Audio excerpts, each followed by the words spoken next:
Cuba is running out of oil. Hospitals are rationing electricity. Public transport is collapsing. Food deliveries are slowing across the island. And after new U.S. restrictions cut off fuel shipments, the country is facing one of the worst energy crises in its modern history. But this crisis isn't only about fuel. It's about power. It's about geopolitics. And it may reveal why one small island still matters in a global struggle between superpowers. To understand what's happening, we need to start with a simple fact.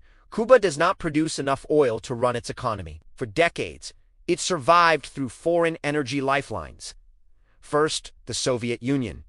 Then Venezuela. Subsidized oil kept electricity running, buses moving, and factories operating. When the Soviet Union collapsed in 1991, Cuba entered what it called the special period, a time of blackouts, hunger, and economic paralysis. History is now echoing that moment. In recent years, Venezuela, itself in crisis, has sharply reduced shipments. Now, new sanctions and tariffs targeting countries that supply fuel to Cuba have made replacement imports extremely difficult. The result is a sudden energy shortage. Power plants lack fuel. Rolling blackouts return. Transportation systems slow. And without fuel, food distribution becomes unreliable. But here's what makes this crisis different. It isn't only an economic collapse. It's a strategic pressure point, because Cuba's location gives it outsized geopolitical importance. The island sits just 90 miles from Florida at the crossroads of the Gulf of Mexico, the Caribbean Sea, and major shipping lanes connecting North and South America. For over a century, global powers have treated Cuba not as a small nation, but as a strategic platform. During the Cold War, the Soviet Union built the massive Lord's Signals Intelligence Facility near Havana. From there, it intercepted U.S. communications, monitored satellites, and gathered military intelligence. After the Soviet collapse, the facility closed. But the strategic logic never disappeared. Today, reports and satellite analysis suggest that Chinese-linked intelligence infrastructure has expanded in Cuba. These facilities are believed to monitor radio frequencies, satellite transmissions, and maritime activity across the region. If true, they provide Beijing with intelligence access just miles from U.S. territory. And that changes how Washington views Cuba's stability. Because energy crises can trigger political instability. Political instability can lead to regime collapse. And regime collapse can create a race to control strategic assets. That risk may help explain the aggressive economic pressure now being applied. Energy shortages don't just weaken an economy. They weaken a government's ability to maintain order. They reduce transportation, limit food distribution, interrupt communications, and erode public confidence. History shows energy shortages often precede social unrest. We saw it in the Soviet bloc in the late 1980s. We saw it in Venezuela during its fuel shortages, and Cuba experienced it during its special period.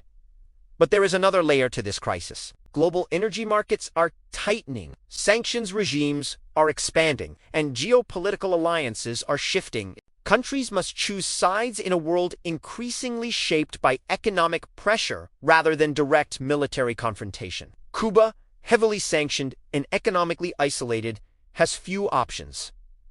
And that isolation magnifies the impact of every shock. When fuel imports slow, the entire system strains. Factories halt production. Tourism declines. Agriculture suffers from lack of transportation and equipment fuel. Electricity shortages disrupt daily life, and blackouts reduce productivity across the economy. But here's what many observers miss. Energy shortages are not only about supply. They are about leverage, control fuel, and you influence transportation. Control transportation, and you influence food.